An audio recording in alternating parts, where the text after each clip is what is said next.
Unacademy. Let's crack it. इस video को अगर आपने अभी तक लाइक नहीं किया तो आप लाइक कर सकते हैं और उसके बाद हम आगे बढ़ेंगे। फ्लूइड मैकेनिक्स की अगर हम बात करें दोस्तों, तो फ्लूइड मैकेनिक्स के अंदर जो टॉपिक हैं उनकी बात करते हैं। पहले सबसे पहले क्या क्या टॉपिक्स जो हैं और किन से सवाल जो हैं वो ज्यादा पूछे जाते हैं, कौन से ज्यादा इंपॉर्टेंस के टॉपिक हैं।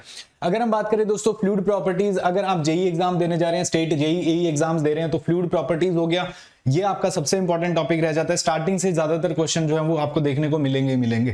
फ्लूइड प्रॉपर्टीज हो गया, उसके बाद आपका जो मैनोमेट्री है, buoyancy, flotation, hydrostatic forces, kinematic, जो फ्लूइड काइनेमेटिक्स, ये जो आपको स्टार्टिंग के इनिशियल टॉपिक्स हैं, ये टॉपिक आपको लगभग हर एग्जाम में आपको देखने को मिलते हैं। उसके बाद सिलेबस टू सिलेबस जो है वो वेरी करता है कि कुछ के अंदर अगर हम बात करें तो वहां पर ये जो पोर्शन आपका होता है विस्कस वाला, ये इनकम्प्रेसिबल फ्लो, इतना ज्यादा इनटू द डेप्थ जो है आपसे नहीं पूछा जाता है। बाउंड्री लेयर थ्योरी इतना ज्यादा नहीं पूछा जाता है। टर्बुलेंट फ्लो की अगर हम बात करें तो वो आपसे इतना ज्यादा नहीं पूछा जाता है। तो इन जनरल अगर हम देखें, आज जो भी हम कवर करेंगे वो सारा जितना भी आपको यहां पर दिख रहा है, ये टॉपिक्स तो हम डेफिनेटली कवर करेंगे। आपका चाहे एसएससी जेई का एग्जाम हो, चाहे आप गेट ईएससी देने जा रहे हैं, कोई भी एग्जाम है, मेजॉरिटी ऑफ द टॉपिक्स जो हैं आपके सारे के सारे 90% प्लस टॉपिक्स आपके कवर हो जाएंगे। 10% में आपको ऑनेस्टली पहले ही इसीलिए बोल रहा हूं कि वो टॉपिक्स होंगे जो या तो बहुत ही मतलब आउट ऑफ द बॉक्स वाले टॉपिक है, कभी कभी आने वाले टॉपिक है, या ऐसे टॉपिक है जो टाइम इतना कंज्यूम कर जाएंगे आपका कि उनको करना ही इतना बेनिफिशियल नहीं रहेगा वहां पर एग्जाम के पॉइंट ऑफ व्यू से। उसके बाद दोस्तों notches and wear, impact of jets and turbines, pumps, open channel flow, open channel flow और जो आपकी हाइड्रोलिक मशीन्स वाला पार्ट है, ये हम फ्लूइड मैकेनिक्स के बाद देखेंगे, ठीक है। और ऑब्वियसली आप लोग बताएंगे आज फ्लूइड मैकेनिक्स खत्म होने के बाद कि ओपन चैनल फ्लो आज ही करना है या कब करना है, ठीक है। तो आप जल्दी से बताना, पहले हम चलते हैं फटाफट।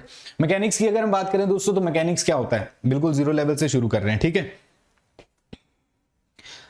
चलिए, अपने मैकेनिकल के जो दोस्त हैं उनके साथ भी आप शेयर कर सकते हैं इस सेशन को, जिससे वो भी पढ़ पाए, उन्हें भी, उनके लिए भी जो है फ्लूइड मैकेनिक्स इक्वली इंपॉर्टेंट रहेगा।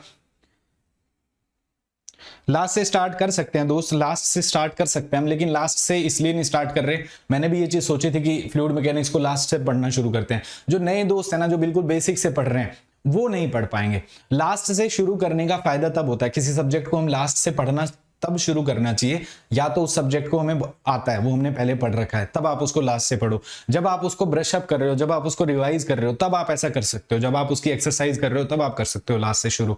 लेकिन एग्जाम से जस्ट पहले स्टार्टिंग के टॉपिक्स अगर हम शुरू करेंगे, स्टार्टिंग के टॉपिक से ज्यादा सवाल आते हैं रादर देन जो लास्ट के टॉपिक्स हैं उनके कंपैरिजन में। और स्टार्टिंग के टॉपिक के सवाल आसान होते हैं, हर बच्चा करके आएगा, तो आपको वो सबसे पहले आने चाहिए रादर देन जो टफ वाला पार्ट है उससे। इसीलिए स्टार्टिंग टू एंड चल रहे हैं, और इसीलिए चल रहे हैं कि कोई अगर ऐसा दोस्त भी है जिसने कुछ भी नहीं पढ़ रखा है फ्लूइड मैकेनिक्स के बारे में, वो भी कनेक्ट कर पाए, वो भी पढ़ पाए सारा। चलिए, मैकेनिक्स क्या होता है, फोर्स लगाते हैं किसी बॉडी के ऊपर। अगर आपने मान लीजिए कोई एक सॉलिड बॉक्स है, उसके ऊपर फोर्स लगाया, तो वो अपनी जगह से डिस्प्लेस हो जाएगा, उसमें वेलोसिटी आ जाएगी। अगर ऑलरेडी वेलोसिटी है, उसके ऊपर आपने फोर्स और लगा दी तो उसमें एक्सेलरेशन आ जाएगा, वेलोसिटी चेंज हो जाएगी। तो ये सारी चीजें, फोर्स के कारण किसी बॉडी के ऊपर क्या इफेक्ट पड़ता है, तो वो हम पढ़ते हैं किसमें, मैकेनिक्स में। अब मैकेनिक्स जो है वो आपके काम की जो मैकेनिक्स है वो तीन तरीके से हम इसको क्लासिफाई कर सकते हैं। अगर आप सॉलिड बॉडीज के ऊपर, मतलब ऐसी बॉडी जिनका शेप एंड साइज चेंज नहीं होता है फोर्स लगाने पर, अब जैसे ये बॉडी है, इसको मान सकते हैं कि ये सॉलिड बॉडी, अगर इसके ऊपर मैंने फोर्स लगाया तो इसकी शेप एंड साइज नहीं चेंज हो रही। अब इसके ऊपर अगर मैं फोर्स लगाऊंगा तो ये फोर्स लगाने के कारण क्या हो जाएगी, मूव कर जाएगी, डिस्प्लेसमेंट आ जाएगा इसके अंदर, या आप कह लीजिए एक्सेलरेशन आ जाएगा इसके अंदर। तो वो किसमें हम पढ़ते हैं, इंजीनियरिंग मैकेनिक्स में। स्ट्रेंथ ऑफ मटेरियल में हम क्या पढ़ते हैं कि कोई बॉडी है, इस बॉडी के ऊपर आपने क्या किया, फोर्स लगाया, फोर्स लगाने के कारण मान लीजिए टेंसाइल फोर्स लगाया इस नेचर का, खींच दिया इसको पकड़ के, तो इसके शेप जो और साइज जो है, डायमेंशन जो है वो इंक्रीज हो गई, इसकी लेंथ जो है वो बढ़ गई, विड्थ और जो डेप्थ है वो कम हो गई। तो आप कह सकते हैं कि स्ट्रेंथ ऑफ मटेरियल के अंदर हम पढ़ते हैं स्टडी ऑफ डीफॉर्मेबल बॉडीज। ये क्या होता है, डीफॉर्म होने वाली जो बॉडीज होती हैं, स्टडी ऑफ डीफॉर्मेबल बॉडीज, जिसमें स्ट्रेस, स्ट्रेन, ये सारी चीजें हम पढ़ते हैं। फ्लूइड मैकेनिक्स की अगर हम बात करें तो जैसा नाम ही बता रहा है कि फ्लूइड की स्टडी होती है। फ्लूइड के ऊपर अगर फोर्स लगाएंगे तो उसके ऊपर क्या इफेक्ट आएगा उसका, तो ये हम पढ़ते हैं किसमें, फ्लूइड मैकेनिक्स के अंदर। So mechanics is a branch of science which deals with the study of forces and its effect on the bodies. Engineering mechanics के अंदर हम पढ़ते हैं रिजिड बॉडीज को। स्ट्रेंथ ऑफ मटेरियल में हम पढ़ते हैं डीफॉर्मेबल बॉडी को, ऐसी बॉडी जिसका शेप एंड साइज चेंज हो जाता है। उसके बाद फ्लूइड मैकेनिक्स के अंदर हम पढ़ते हैं फ्लूइड्स के ऊपर फोर्सेस को, जिसके अंदर हम बात करते हैं कि फ्लूइड के ऊपर अगर आपने shear force लगाई तो वो फ्लो करना शुरू कर जाता है, उसमें डिफॉर्मेशन आता है। दो फ्लूइड की लेयर्स के बीच में क्या होता है, फ्रिक्शन होता है, जिसे हम क्या कहते हैं, विस्कोसिटी कहते हैं। तो ऐसे सारे टॉपिक्स जो हम पढ़ने वाले हैं।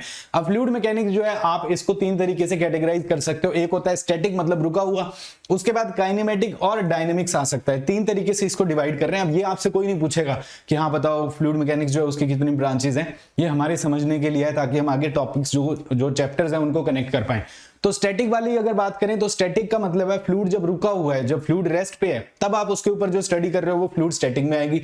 अगर फ्लूइड मोशन में है, अगर फ्लूइड मोशन में है और वो जिन फोर्सेस के कारण है उन फोर्सेस को कंसीडर नहीं किया जाता तो उसको हम कहते हैं फ्लूइड काइनेमेटिक्स।